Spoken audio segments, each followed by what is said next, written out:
So how did you get a hold of this property? It's the story actually goes way back. It was 2013. The guy who lived here and owned this property, named Mike Rivard, contacted me about helping him design this new course that he wanted to build. So I was actually one of the original designers of this property way back then. And this place goes so far back. If you see these ponds behind us, none of these were even here. He dug all this out. It was a complete dream of a design and project to work on. So this place was going super strong for about 5 years, and then Mike, who owned the property, kind of had some other business stuff take over, and he kind of let this place go for about 5-6 years, and it was laying dormant here. And another man bought it and contacted me about if I wanted to take this over, and it was just, the opportunity was too good to pass up. We just love this place. We love having our own property out here. With me getting, selling out of the preserve, and this being about 25 minutes from my house, it was just a no-brainer. So gave us something to sink some energy into, and so now we're about 7 months in, and it's going great. We're very happy out here.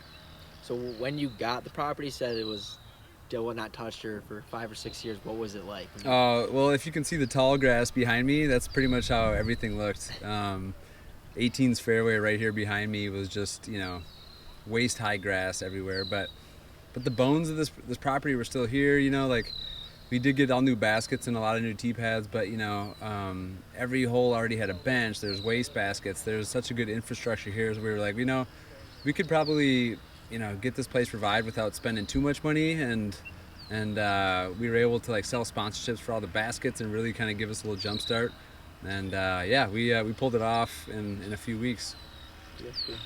So what was the first step then of changing this place? Well, the first step was me cutting down a couple of the trees that I've wanted to cut down for about 11 years.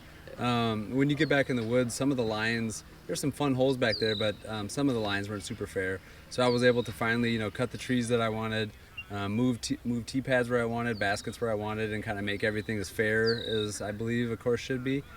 So we changed 9 of the 18 holes, but people that played the old Vision Quest property, it still got the exact same feel. If you knew the old property, you still have the same flavor here.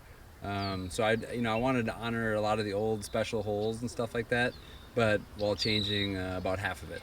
Was there anything that you had to change that you missed, or was it pretty much out with the bad and with the new? No, yeah, like they're just like, some of the shots were so fun, but there's like some gnarly old stumps in the way and stuff, and that's the first thing we did is I had Grizz come out here and lop those down, and but yeah, no regrets for sure. We got a lot more plans for this place, a lot more that we have to do, but the first goal was kind of getting the place open and playable, building up this pro shop behind you guys, and then we got some good plans. We want to get some more docks in here, get some more water sports and kayaks and stuff, but yeah, for now it's just all about the disc golf.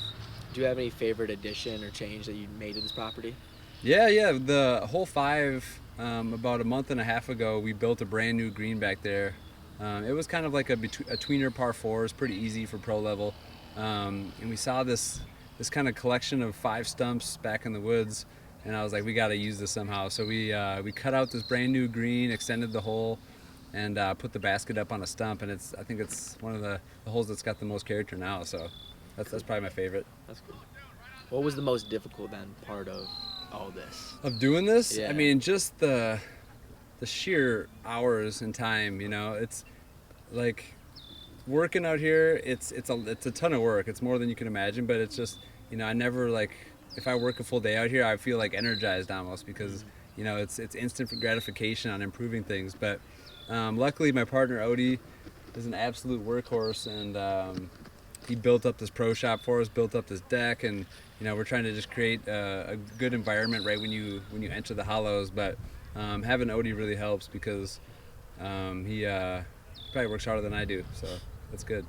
So what's the name or the story behind the hollows and the change from Vision Quest? Yeah, that's a good question. So with the place kind of got a bad rap for about 4 or 5 years when it was kind of let go, so we knew we wanted to change the name and the branding on it. But when we got here in September, all of the apple trees, there's about 40 of them on the property, and they were all just bursting with fresh apples. So we were about to actually call this place the Orchard, and kind of incorporate my airborne seed in the A for Orchard. But we were literally like about to have our artists start working on things and make the announcement and everything. And I talked to Odie, and I something about the hollows just seemed like it was kind of like mystic and appropriate for the wooded holes and some of the areas back on this course. So literally at like the last hour, we changed it from orchard to hollows, and yeah, that's how it happened. That's pretty cool. So what was the thought process behind putting hole 18's basket in a gazebo, or as Owen calls it, the jail now? I mean, the thought process was the gazebo was right there, and the basket was kind of 50 feet away from it. It's not something that I would do if I was building the course from scratch, but since the gazebo was there, it looks pretty. The distance was exactly right for what I wanted for 18. I wanted it to be a par 3 that was far but reachable and make it a tough final hole.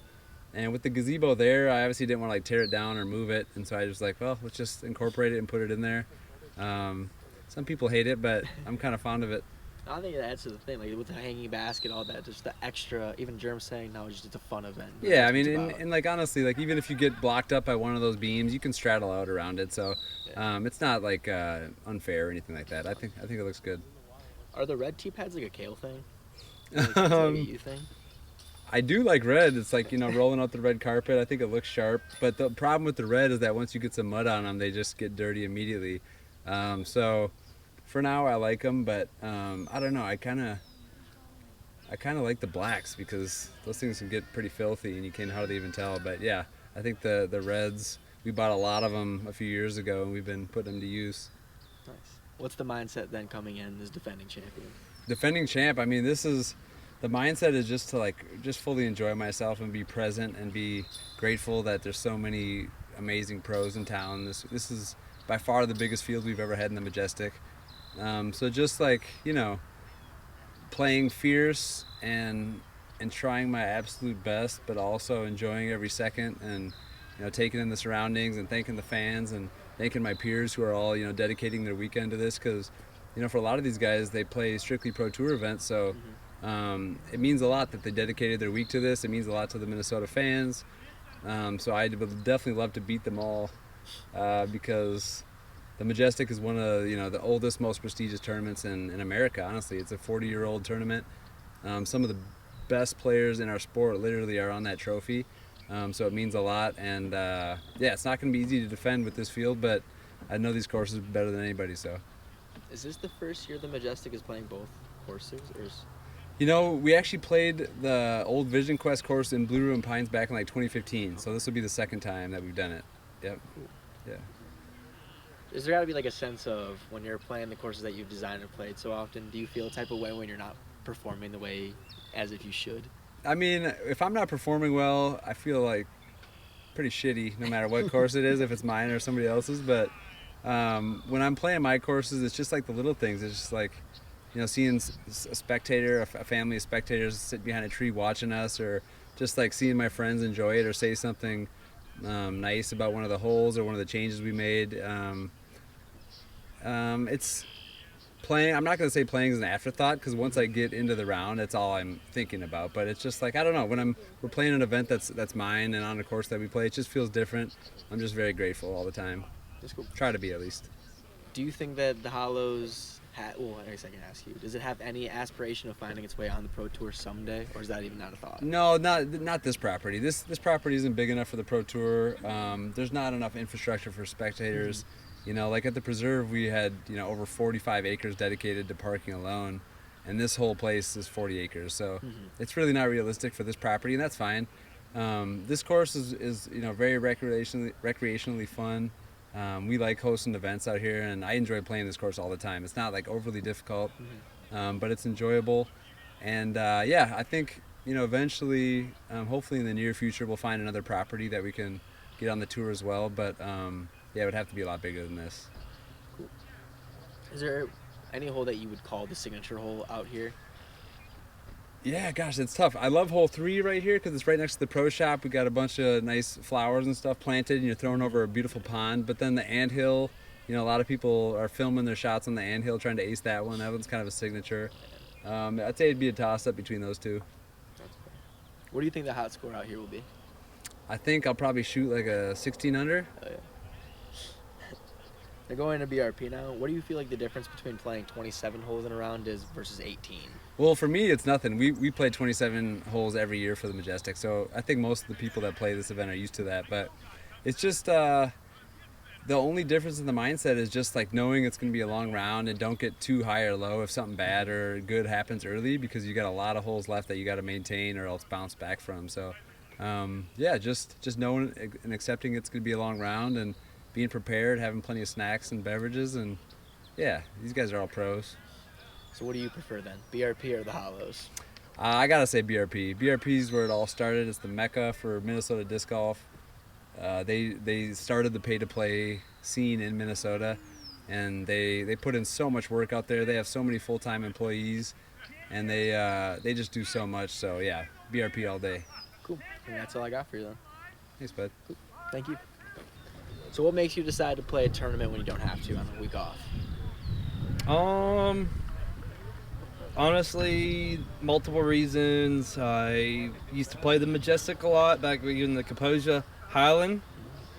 Yeah, that place. You know what I'm talking about, but I love that place too.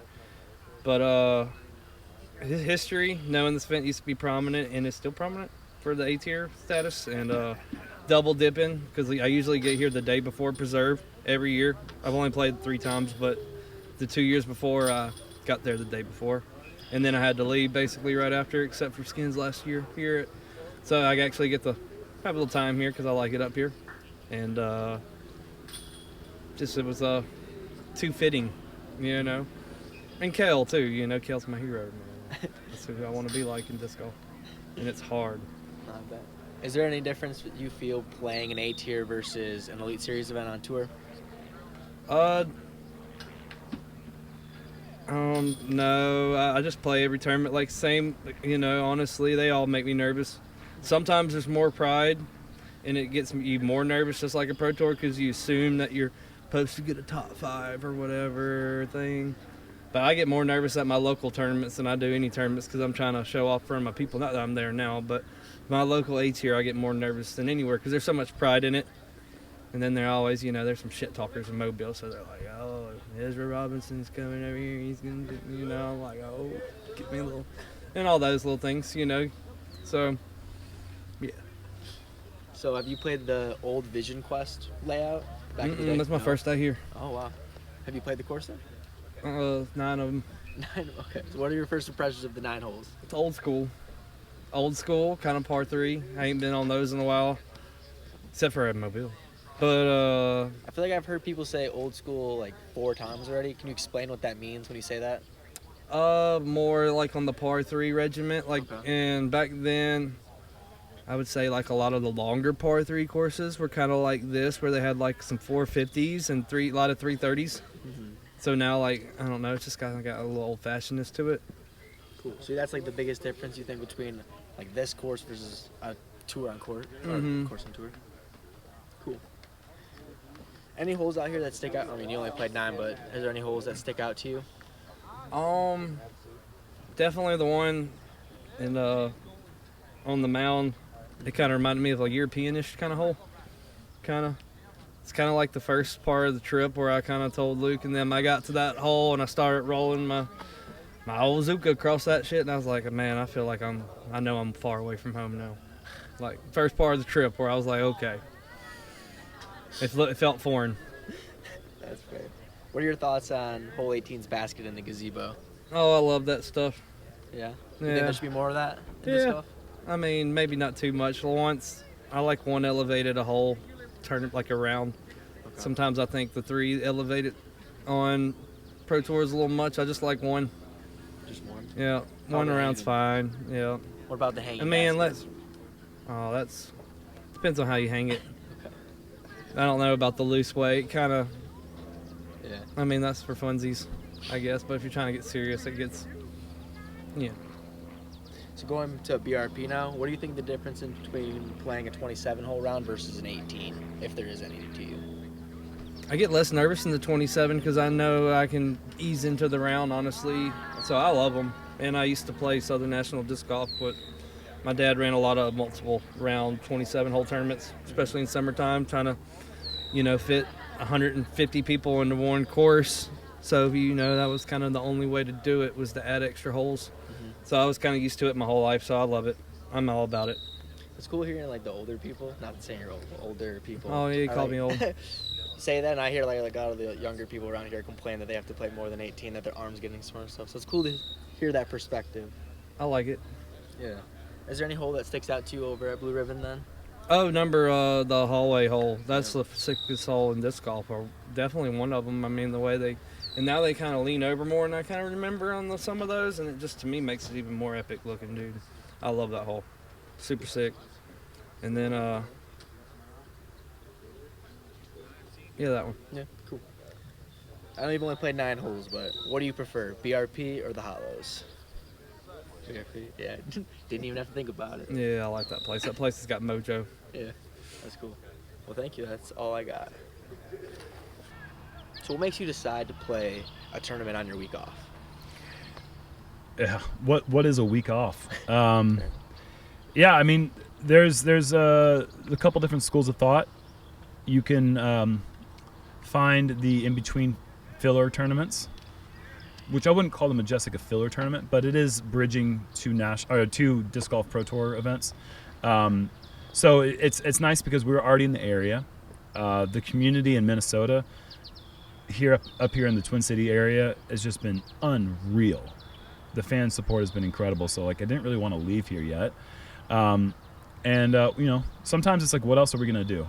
If there's like national parks around, you might go take a little exploration, go off the grid a bit. But this just made a lot of sense, and I haven't been here since 2010. So the Majestic was just, Blue Ribbon Pines, and coming out here to Vision Quest / the Hollows, and seeing this course. I've never been here before, and been hearing about it for a long time. So this is a no-brainer for me. But to answer that question in general on tour, you're feeling out a couple different factors. Mental fatigue. You need a break mentally. Do you need a break physically? Or do you want to go explore? And if the answer is no, if you want to play another tournament, then this is a perfect thing to do.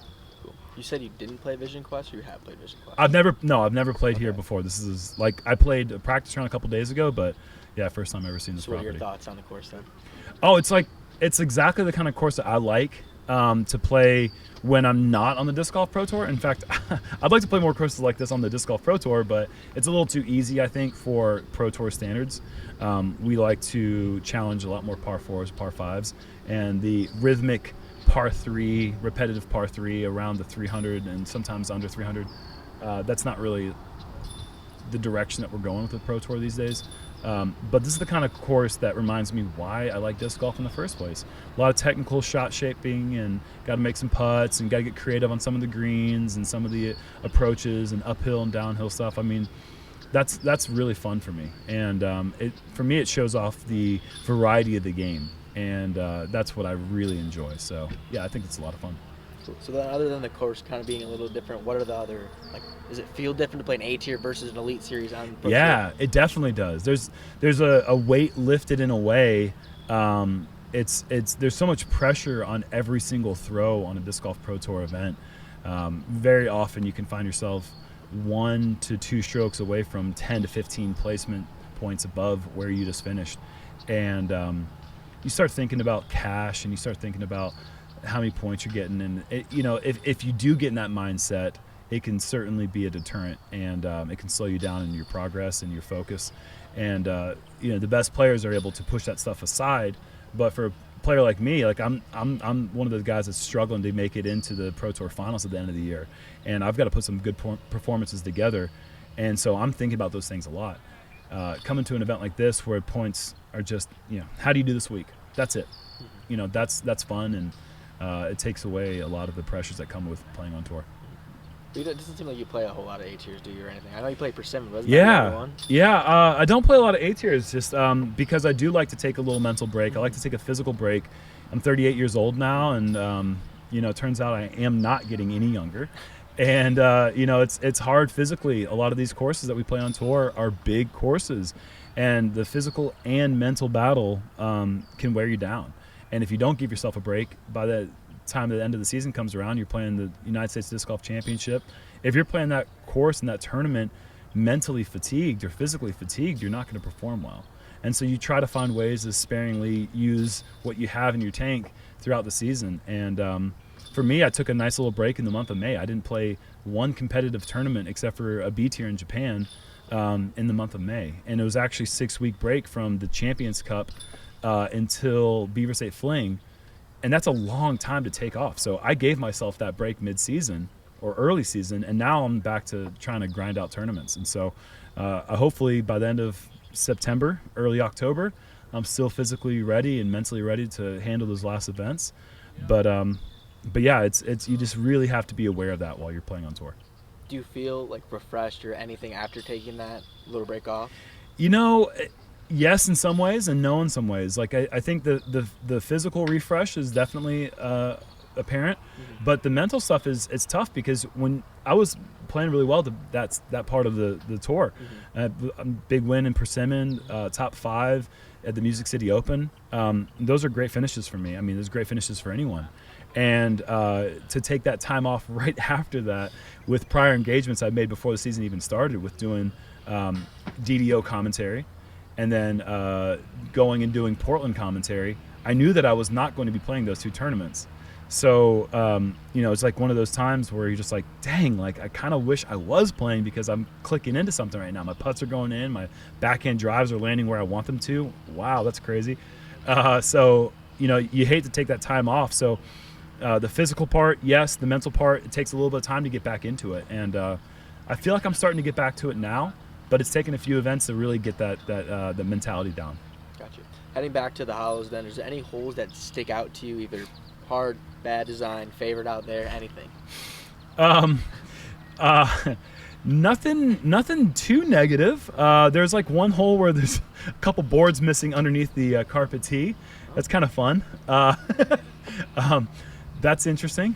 But besides that, no, I think that this place is fun. I don't think that anything really sticks out too much one way or the other. There's that cool hole that you're playing up to the mound. That's kind of a tough island to hit. And Holy Team right behind me there going into the gazebo. That's a neat way to finish a round on a big 450-foot shot, it feels like. But no, I mean, it's just like I said, it's a lot of par 3 stuff. It's a lot of like, get your birdie and let's keep going. Keep getting your birdie. Keep getting your birdie. Keep getting your birdies. But there's a lot of placement par 4s too. So, yeah, it's a fun course. Speaking of the gazebo over on 18, we talked a little bit ago about like aesthetically making disc golf harder in ways. Do you think that the gazebo is a good addition to? Yeah, I think things like that occasionally are nice. Like you can get away with some of these things on private property, like the gimmicks a little bit more than you can on like a tour course, for instance. Like we got a couple hang-in baskets that we're playing at this tournament, and that's not something that is really a part of tour standards, but it's kind of the fun. It's the X factor that makes these events stick out in a way, right? It's the little niche-y things that you can't really do on a park course that is like a public course or like a disc golf pro tour course. So those little fun things that you can do really match the energy of why we're out here doing this, and so I encourage doing these things on these like not pro tour type layouts. It's fun to have those little things. But yeah, I think the posts that are that hold up the gazebo, they're far enough spaced that you can straddle around one side or the other. The thing that I don't really like is when you got a tough hole and then you get to the basket and there's absolutely no way in from any way. You can't straddle left or right. You can't throw a sidearm. You basically got to bank it off. And that part I'm like, eh. But the gazebo there, that's fine. And it looks cool too, so thumbs up. Do you have any prediction on hot score out here at the hollows? It's hard to say here because the practice round that we played was just a practice round. We didn't do score or anything like that. I feel like I could predict a little bit more comfortably over at BRP because we just did the league. I would say there on the 27-hole layout, if somebody gets hot, I could see something between 16 to 19, I think would be a really good hot score over there. That would be phenomenal. And out here, this is 18 holes. I could see 12 to 14 getting shot. I mean, if somebody's playing pretty well, this course definitely sets up for getting in a rhythm and playing well. So, That's my guess. Yeah. Speaking of the 27 holes round over at BRP, is there like a big difference at all playing 27 holes in a round versus 18? Sure. I mean, you got to pack a few more snacks. But I mean, for the most part, I haven't played it in a tournament setting since 2010, so I can't really remember how the flow is, but I feel like the flow is going to be fine. And a lot of holes out there are pretty short, so it's not like a physical problem. It's just more of a 27 just takes a while. But that being said, I mean, a lot of the holes are kind of on the shorter side, so I think we'll be done in 3.5 hours, kind of like a normal 18, maybe 4 hours, but that's not too bad. So what do you prefer then, BRP or the Hollows? Ooh. Ask me that question Sunday. I'm coming up to you Sunday then. Ask me on Sunday. We'll have a follow-up All then. right, dude, I'm keeping you to that. All right, cool. And then could you see this tournament ending up its way to the Pro Tour one day, if that's what they wanted to do? I don't think so, because I don't think that that's what the ambition is out here. If that was the ambition, the holes would have to be stretched out. I think there would have, when we played it, it was before, probably 40 to 50 man hours of lawn mowing. So it was a little bit rougher shape. So it was hard to really see what the actual beauty of this property is. But you could see it, but it was still kind of being covered up with high grass and some areas that needed to be touched up. But if this place had the ambition of doing that, like with the amount of support and the people out here in the community, there's no reason why they couldn't turn any of these courses into a Pro Tour caliber. But I think that that's not necessarily the goal out here. The goal, I think, is the community aspect, having a course that's manageable. And a lot of the Pro Tour courses are not manageable for your average disc golfer, and they don't intend to be. So I don't see that future out here. Cool. That's all I got for you. Beautiful. Thanks, guys. Thank you. Yep. So what makes you decide to come out and play a tournament on your week off?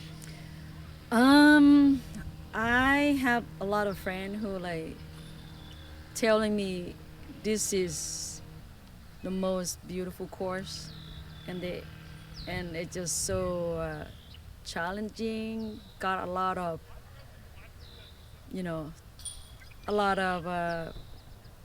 what do you call it? Technical and long hole, and they tell me I have to come check it out.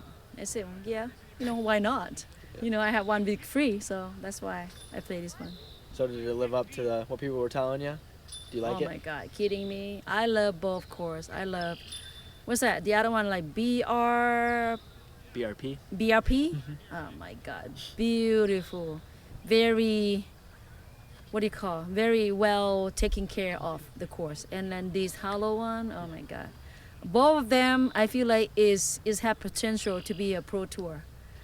Yeah, they both of them easily can be like a Pro Tour level. Yeah. That's cool. Which one do you like more? BRP. Yeah. Yes. Do you feel any difference between when you're playing a tier versus a Pro Tour tournament?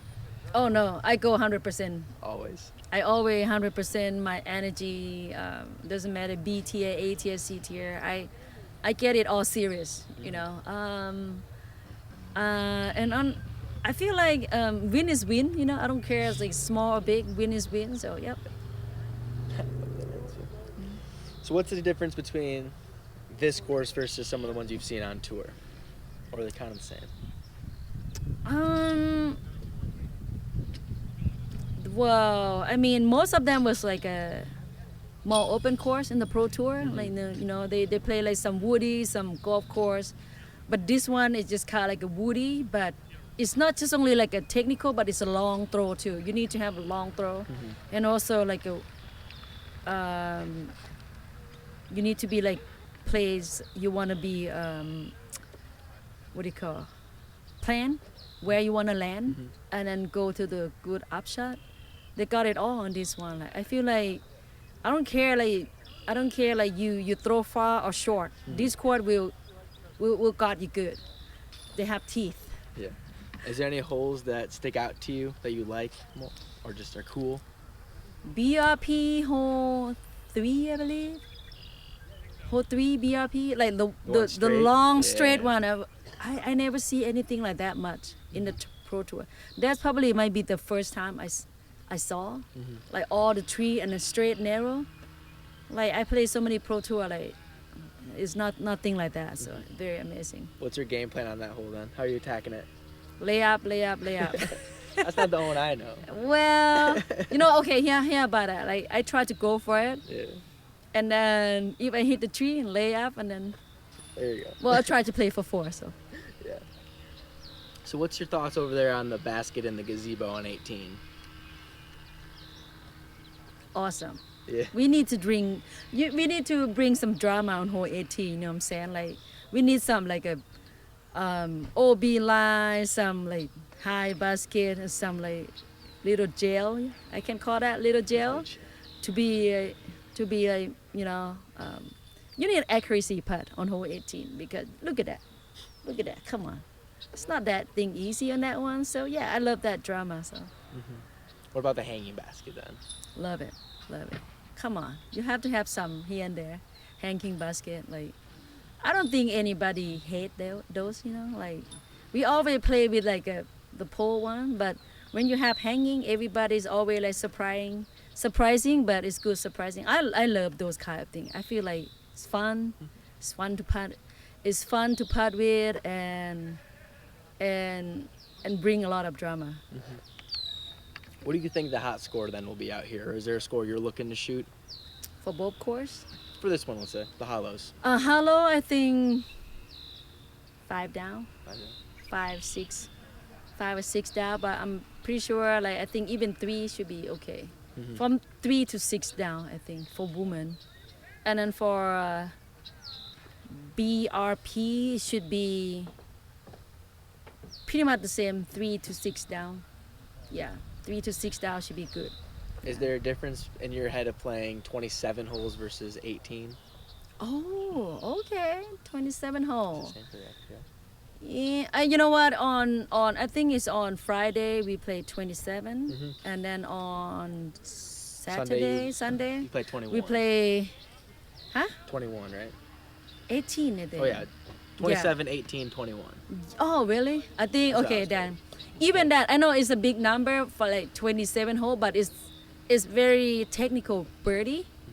Even that, I feel like for like 27 and 21, I feel like for 27 hole, I think it's like 5 or 6 down.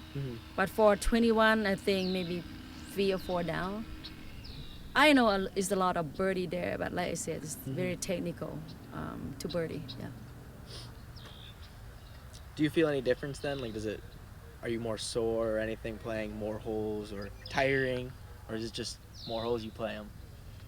Come on, I never get tired of a lot of hole like that. I'm like, come on, can we have more? Or when I start to play this golf, we play 2-round tournament.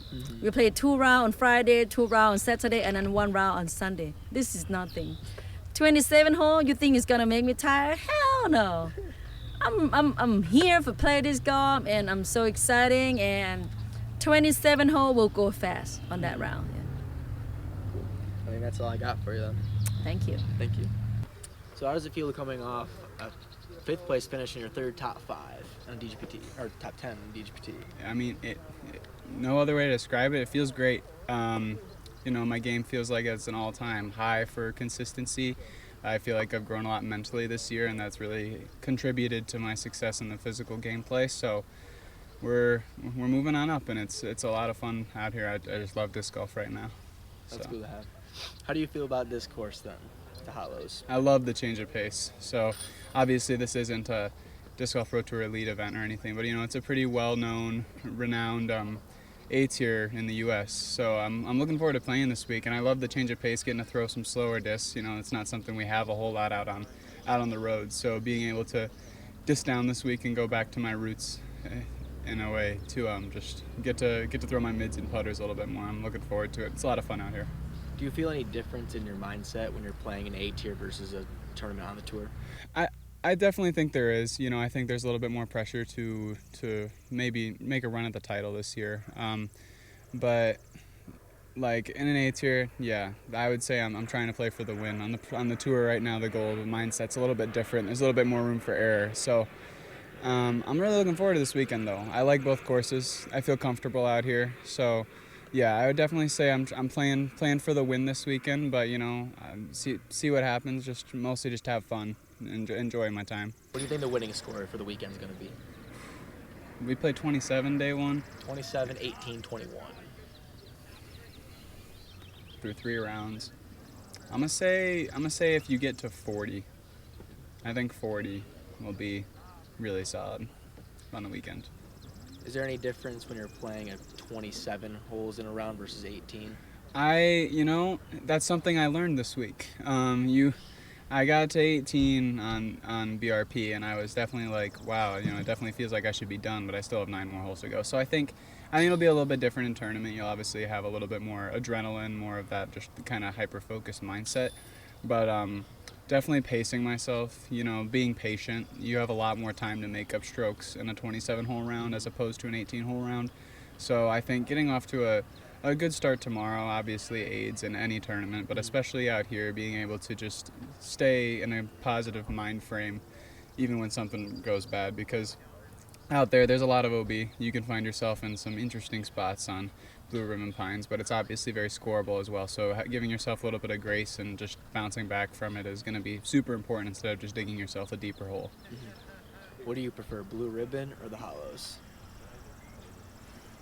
I don't really have a favorite right now, to be honest. I think they're both fun courses where you get to dial your game back a little bit. I honestly feel great out here, but obviously Blue Ribbon Pines has that kind of just nostalgic, kind of famous course feel to it, Mm-hmm. So just I don't know. This feels like a little bit more modern style shorter golf, but obviously out there, it's got that nostalgia. So I don't really have a favorite right now, but overall I'm just looking forward to playing the tournament this weekend. It's going to be a lot of fun. Do you have any favorite holes out here for any courses?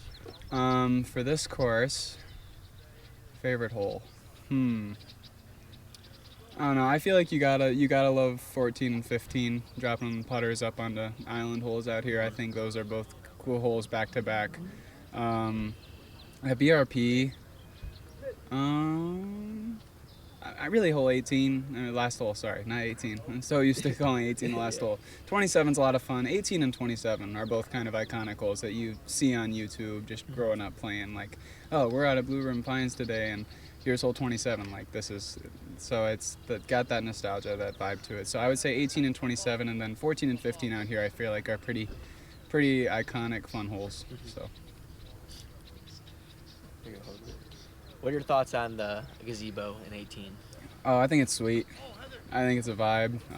I think it's a great way to finish. I like that hole a lot too. Just getting to throw a hyzer right at it. Hopefully don't destroy the gazebo, but try to land it close and get a birdie to finish. I like that hole a lot. So. What would it mean to you to take down one of the most prestigious A tiers that has crazy history in disc golf? I think my buddy Luke Masusi won the AM site to get into this event, and he's driving down here today to play tomorrow. He told me that we gotta get matching jerseys. So I think there's a little bit of extra want on it after that. So playing for a title and winning this event would mean a lot. After obviously I don't have any nice catch, Kill. I don't have any personal history here, but as far as just winning an A tier, I think this is one I want to get for sure, especially with how I'm playing right now. Cool. Thank you so much. Of course. Appreciate it. Thank you. So what do you feel about the changes of the course? I like the changes for making it more playable for a lot of players. It kind of takes away from a lot of the tweener, exciting, kind of pro level caliber holes, but it still has a lot of teeth and a lot of out of bounds and a lot of other things, and it's going to be a lot better overall for a lot of players to be able to enjoy it. Cool. Is there anything you miss from the old layout, or? Yeah, I definitely miss some of the shots where you can go for something pretty ridiculous and kind of get the crowd on your side to hype you up to throw a big shot, and there's a lot of chances to lose your disc in those situations, so it kind of adds to the excitement. Does it feel any different playing local courses to you now at an A tier? Yeah, definitely playing local brings back more old memories. It's more a C or B tier vibes, and just my old friends, as well as when it's a weekend like this where it's after the preserve. A lot of people can play the Majestic, which has my friends from the road as well as my friends at home, so it becomes a real special event. So you played Majestic all the time, pretty much? Yeah, I think this is my 10th or 11th Majestic. I played in all divisions, starting from intermediate all the way up. Cool. What was your best finish then? Do you know? Yep, I have one Pro Majestic. Anyway? Yep. Cool. My bad for not knowing. I won in 2021. Oh, yeah, dude. So you got a sick jersey? Yep, I got the That's Majestic jersey with the Wild from 2021. I just saw that. I don't know why I never knew about that, but I feel like it's one of the best. Yeah, one of the coolest trophies. One of my good friends is out of town here from California, and he's like, this has got to be one of the coolest Yeah. trophies you can win in disc golf. For sure, dude. That's awesome. So what are some of the signature holes over at BRP then that you can remember? Yeah, I mean, obviously hole 4, it's the narrowest tunnel, 444 par 4. It's a hole 3 in our layout this weekend. But there's a hole that plays adjacent to it, which is like hole 7 or 8, depending on the layout. And that one is a par 3 version with the same teeth. You really have to execute about a 370-foot laser straight shot. So what's the difference between a course like this and BRP than a course on tour? Definitely a lot more scoring here, and it's about like playing golf and making sure you're not making a lot of mistakes. On tour, you don't want to make mistakes, but you still have to be really aggressive and go for a lot of things. And here, you really just want to avoid taking a bogey of any kind and just kind of stacking up as many birdies as you can get. What are your thoughts on the gazebo here over on 18? I like the gazebo. Vision Quest is kind of known for having some interesting first ideas that get brought to life. And so I feel like that is a good touch at this course, especially. Heading over to BRP, I know you've played the Majestic now, you said. Is there any difference between that players might see playing 27 holes in a round versus 18? Yeah, 100%. BRP has a lot of areas where you just really don't want to lose focus because a 2-stroke swing can happen very fast. So 27 holes will it's easy to slip mentally and take a couple strokes instead of just one. Mm-hmm. Gotcha. So what do you prefer then, BRP or the Hollows? I prefer BRP, but just because I played so many rounds there and it's just so many familiar faces, the landscaping is just always ridiculously well done. This course is going to be right up there eventually once it's kind of has the same type of feel and it gets brought back, so a lot of people are here again. But I just have the craziest home feeling at BRP that I can't really explain. Would you call BRP like your home course? I would call it nowadays my home course, but I'm not in Minnesota as often as I used to be. And when I first started, Composure Park was probably where I played the most rounds. And then BRP is definitely nowadays, I probably played more rounds overall. Cool. But, So what does it mean, I mean, you're local to Minnesota, to win a tournament that's so, for me, whatever word that yeah. I mean, that was pretty much life-changing for me. I really kind of decided that this is just what I'm always going to want to do. And even if it goes good or bad, that I've always have it in me. So I just got to keep trying to keep playing and get the rounds under my belt, and eventually it's going to come. Cool. I appreciate that, man. That's all I got. Awesome. So what makes you decide to play a tournament on your off week? It's something I've always done. If it fits into my schedule between the Pro Tour events, whether I go back home and play some local or if like Majestic this week is right next to Preserve, I can play that one. As long as it fits in the schedule, I'm wanting to play each week. So that's just kind of who I always have been as a player. Mm-hmm. Do you feel any difference then between playing one of like the local tournaments, even if they're an ATO versus an Elite Series event? It's definitely, the courses are different. Like I get to throw discs, mid-ranges and putters. You don't do a whole lot of that on tour. But the mindset is always the same, is to play the best that I can and try to win. So what's the biggest difference then from these courses or any course from a A-tier versus the Pro Tour course? Biggest difference is probably distance. Pro Tour, just the courses seem like they're getting longer and longer every year. And then, playing local stuff, playing something like Majestic, a lot of under 400-foot shots, which is nice to throw, not throwing your arm out in practice rounds. Well, do you feel any of that, or I guess, playing the 27 holes over at BRP versus the 18, or that's... Not really. It's just a longer round, but I don't think it really does a whole lot more as far as, getting more exhausted or anything like that. Have you played the Majestic before? Majestic was my first tournament I played when I decided to go full-time disc golf back in 2017, and this is my first year back since then, so it's been really fun to play the courses that I kind of started this whole journey on. Mm-hmm. How'd you do then your first time? I went back and looked. I think I got like 18th maybe at Majestic. I cashed. So, when I first started out, I was like, that's the goal. I just got to try to make some money, and yeah. So did you play the old Vision Quest? Yes, courses? I played Okay. Vision Quest way back. Yeah. So do you like the Hollows versus that course? Yeah, I was trying to picture as I played my practice round. Some of the holes definitely kind of, I could remember, and then there's some new ones out here. But yeah, I really like the Hollows, and I remember liking Vision Quest back in the day, but I don't remember it too much now to compare them. Sure. Is there any hole that sticks out to you from this course at all? I really like hole 1. It's pretty cool. A good starting hole. 18's kind of unique with the basket being in the gazebo, and some of the wooded par 4s are pretty fun too. Are you a fan of the basket in the gazebo? Yeah, why not? I don't think it's too much, like the posts won't be too much in the way. You should always have a putt if you're close. Mm-hmm. No, that's fair. What do you think the hot score out here at the Hollows will be? Well, if it's conditions like this, probably 12 or 13 under, maybe better, but the weather looks a little iffy on the weekend, so I don't know. We'll see depending on the weather, but for sure double digits, I think, regardless of weather. I think somebody can shoot hot even in the bad conditions. Mm-hmm. Cool. Is there any hole that sticks out to you over at BRP then? Gosh. Every hole you step up to is just really cool. Hole 3 down the tunnel that we're playing this weekend is really cool. The driving range hole, that one's really fun. There's so many. Just every hole is so picturesque, and yeah. Cool. So what do you prefer then? Blue Ribbon or the Hollows? I think Blue Ribbon, but I feel like I can probably shoot a better score out here as far as getting hot and really putting down a good number. Blue Ribbons is tough. There's a lot of OB, a lot of trees that you can kick and get into some nasty situations. So I think I can do better here, but I think I'm gonna enjoy Blue Ribbon more as long as I'm not having a terrible round. Cool. Well, I think that's all I got for you, man. I Cool. appreciate it. Yeah. Thank you. So how did you come in the role of being TD?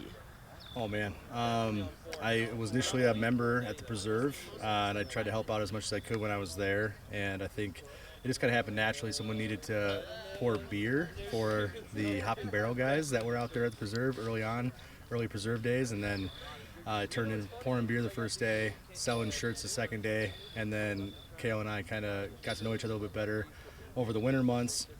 And then we started the Airborne Tour. So once the Airborne Tour started, I kind of took on a lot of the TD work. And he still helps out a lot. Obviously he does a ton with me and teaching me and stuff too. So it all kind of just happened though organically through having a big tour together and having my camper van and his RV and us running around, mainly Minnesota, Wisconsin area, running tournaments. So that's kind of how it all started. Oh yeah. Yeah. So how many tournaments have you TD'd, would you say then? Now, I would say, gosh, that's a good question. Probably close to 35, maybe. We did 20 some odd in the first year. So it was, I think probably close to 30, 35 now. Have you done TD for the Majestic before? Yeah, it was TD last year. Kind of joint effort with Jason Wild there last year. And then this year, though, has been just me, for the first time. So what's that difference like? It's not a big difference when it comes to it's the same flow. It's tournaments. You have to get things ready for the players. You got to make sure that everything's taken care of. You know the rules of your own course and where you're playing. But a lot of times the players make it pretty easy on us as well. For the most part. So it's not a big change like work-wise. It's just more or less you kind of have it on your shoulders. You got to pull off and be up early and putting tents up, fix some tee pads. All the prep work is more intense. So. Would you say it's more intense to playing with? I feel like there's more obstacles in this specific one. 2 courses, baskets changing from 27 to 21 holes, all that sort of stuff. Does that? Yeah, I mean we have so yes, it's intense to take on a full course, and this property, and it's such a bummer with Kale hurting his hand, especially. But Grizz and myself have really taken it on to make sure that we can do everything that we possibly can, and then Kale where he can currently with his condition. To get this course looking as prime as it can be. But with BRP, those guys are amazing over there. Ray and his family, his crew, they really make it easy on us to just come in and be able to run a tournament, and it's a beautiful piece of property. Everyone wants to play it. So we're really excited in general that these are the 2 courses. It wasn't oh my gosh, there's so much work to do. It was more excitement for Minnesota, we wanted them to be here. Yeah. So, Oh, that's cool. I heard this is going to be the most amount of 1,000 rated players in an A tier. Do you know if that's true? I think that I mean I think that's true. It's kind of wild.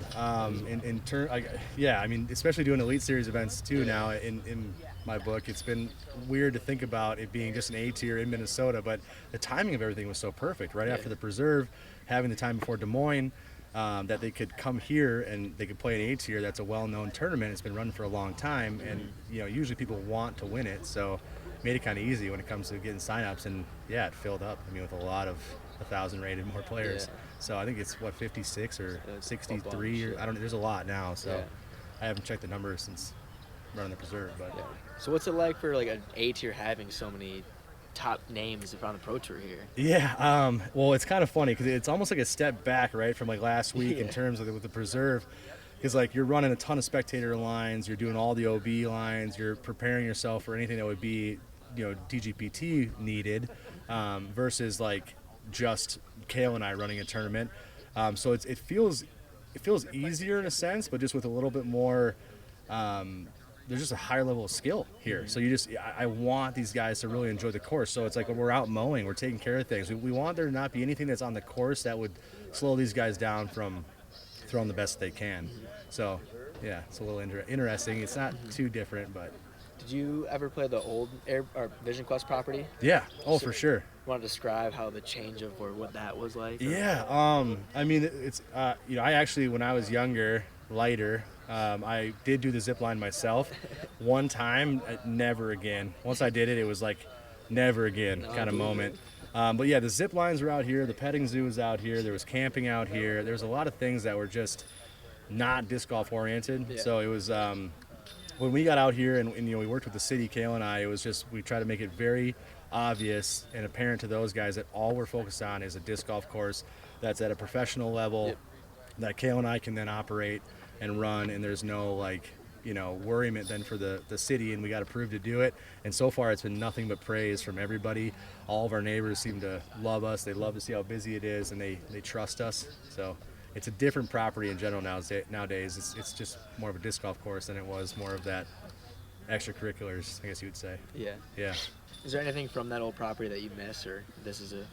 Yeah, I mean, it was such a dream. It was such a dream when that place was built, and I played out here with a good set of my buddies as well. And we have a picture from like 2013 that maybe I can give you guys, but there's I would have never thought back then that I would eventually be an owner of this property and running it with Kale. It would never have crossed my mind. So it feels really good to take it on, but also, it's just one of those things that for our state, this place was always just kind of a mystery and mystical, and it was just kind of like, what's going to happen with this place? And everyone was really like curious if someone was ever going to take it back over.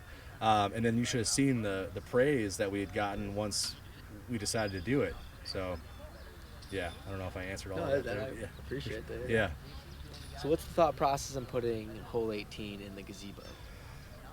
I think Kale and I were standing right behind you, and he just had the idea, really. It was just more or less like a nice finishing 400 plus hyzer shot, par 3, and the gazebo just adds some of that fun, some of that flair.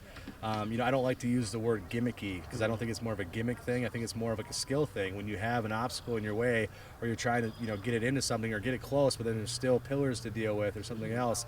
It's just kind of fun, in that sense. And then we're focused on the way that disc golf I think should be played, or everyone right now just wants everything to be so big and so huge and ripping shots, and so that was more of just a fun idea.